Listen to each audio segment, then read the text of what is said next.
What could lead a wife to take her husband's life? And what could drive a mother to harm her own child in such an unimaginable way? In this story, we look into the complex and often troubling motives behind these tragic actions and the circumstances that can push individuals beyond emotional limits. We also examine how the justice system responds when deeply rooted social expectations are broken. Join us as we explore these difficult cases with care and insight, revealing the realities behind actions that leave lasting questions. Diana Lovejoy's murder case gripped the nation with its chilling tale of betrayal, deceit, and desperation. At its heart was a woman whose life spiraled into darkness, ultimately culminating in a shocking murder-for-hire plot against her estranged husband. Lovejoy's story began innocently enough, a tale of romance and marriage that soured over time. As her relationship with her husband, Greg Movehill, deteriorated, Lovejoy found herself embroiled in a bitter custody battle over their young son. But what started as a legal dispute soon escalated into something far more sinister. In a bid to regain custody of her child and rid herself of her husband, Lovejoy allegedly conspired with her firearms instructor, Weldon McDavid, to orchestrate a murder plot. The plan was simple, yet horrifying. McDavid would ambush Greg and shoot him during a staged confrontation where he faked a phone call through a burner phone, telling Greg that he pretended to be an investigator and told Greg on the phone he had evidence to prove molested and abused his son and wife, and it was going to be used against him during the divorce proceedings. Of course, there was no such evidence, but Greg called his friend Jason Kovat to accompany him. They went to the address the caller asked him to go to, which is a pole along a dirty part of Anna Salati. He was told the evidence would be dropped there, and of course there was no evidence, and it was all staged by McDavid and Lovejoy to kill Greg, which they succeeded. Lovejoy and McDavid were arrested and charged with attempted murder, conspiracy to commit murder, and assault with a deadly weapon. Throughout the trial, Lovejoy maintained her innocence, painting herself as a victim of circumstance, caught in a web of lies spun by her co-conspirator. However, the prosecution presented a compelling case, including text messages and recorded conversations between Lovejoy and McDavid, which seemed to incriminate her beyond a reasonable doubt. As the trial reached its climax, all eyes were on Lovejoy as the jury delivered their verdict. Guilty. The word reverberated through the courtroom, signaling the end of Lovejoy's charade and the beginning of her reckoning. Her reaction to the verdict was a study in contrasts. Gone was the confident facade she had presented throughout the trial, replaced by a mask of shock and disbelief. Tears streamed down her face as the reality of her situation sank in. Then she did something very dramatic. She fainted and was rushed to the hospital. Well, that didn't reduce her 25-year-to-life imprisonment sentence. And for her accomplice, McDavid, he got 26 years to life imprisonment sentence. For Lovejoy, the verdict marked the end of one chapter and the beginning of another, albeit one marked by incarceration and shame. As she was led away in handcuffs to begin her prison sentence, she left behind an unanswered questions and shattered lives. What drove a once loving wife and mother to conspire to commit such a heinous act? Was it the desperation of a woman pushed to the brink, or something darker lurking beneath the surface? These questions may never be fully answered, lost to the depths of Lovejoy's troubled psyche.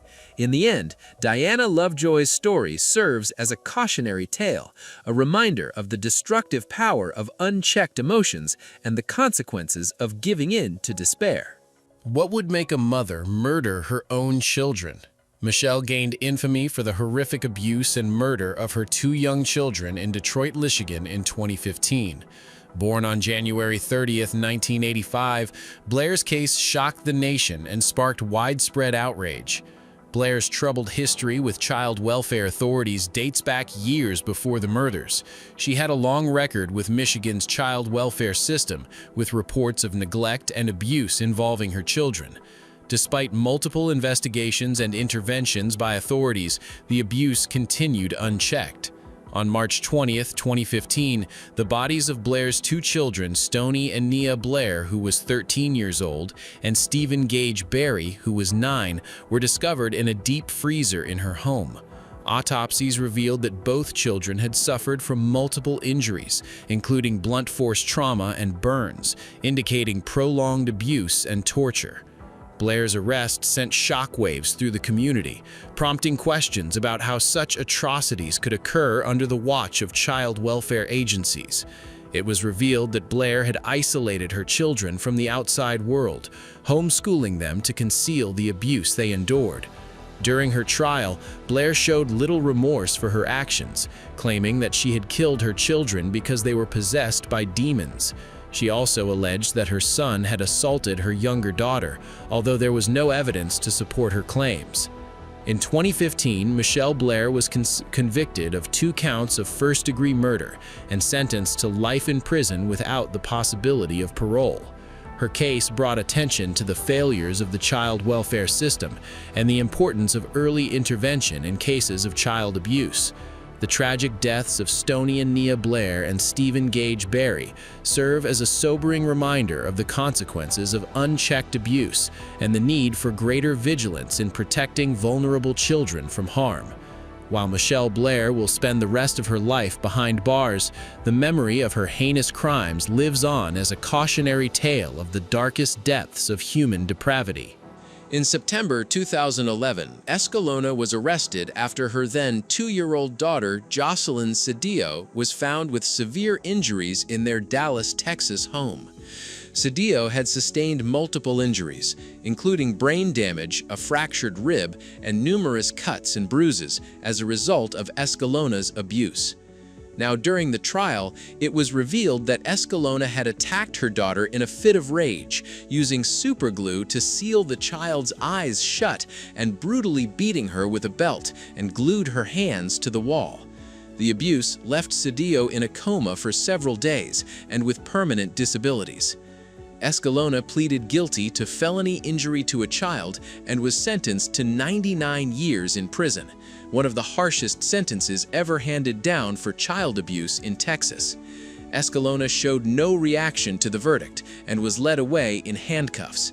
The judge presiding over the case described the abuse as pure evil and expressed hope that Escalona would spend the rest of her life behind bars.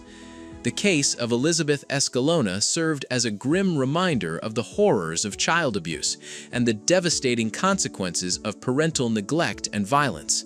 It prompted calls for greater awareness and intervention to protect vulnerable children from harm and ensure that perpetrators of abuse are held accountable for their actions. In a suburban Detroit courtroom, a tragic case unfolded as 75-year-old Sandra Lane, a grandmother, was found guilty of second-degree murder for the murder of her 17-year-old grandson. The verdict, reached on the first full day of jury deliberations, dismissed Lane's claim of self-defense and also convicted her of using a firearm during a felony. She now faces a minimum of 14 years in prison. Upon hearing the verdict, Lane quietly shed tears, while her defense attorney, Jerome Sabota, described her as devastated.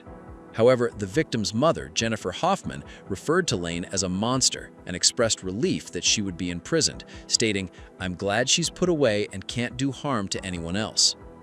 As Lane was being led out of court, some family members, including her 87-year-old husband, showed support, but her view was obstructed by a deputy. The incident occurred in May of last year at Lane's residence in West Bloomfield Township. A heated argument between Lane and her grandson, Jonathan Hoffman, escalated, leading Lane to fire 10 shots at him over a span of 6 minutes. 6 of the shots struck Hoffman, resulting in his death. While Lane never denied killing her grandson, she contended that she acted out of fear for her safety after he had assaulted her. The jury had the option to consider first-degree murder charges or lesser charges, or they could have acquitted Lane based on her self-defense argument. A critical piece of evidence presented during the trial was a recording of Hoffman's desperate call to 911, where he pleaded for help while additional shots were fired. Gasping for air, he informed the dispatcher, "My grandma shot me. I'm going to die. Help, I got shot again." The jury, in a private meeting with the prosecutor and Lane's attorneys later, revealed that the 911 call played a pivotal role in their decision-making process. They noted the absence of any signs of a struggle during the call. Following the verdict, the jurors declined to comment publicly. However, according to Prosecutor Walton, they had emphasized the significance of the 911 call and disclosed that they had replayed it multiple times during their deliberations. Walton also highlighted Lane's lack of urgency in seeking medical assistance for her grandson after the shooting. Lane had claimed to fear him, yet she did not promptly leave the house or call for an ambulance. Walton argued that Lane's actions contradicted her self-defense narrative.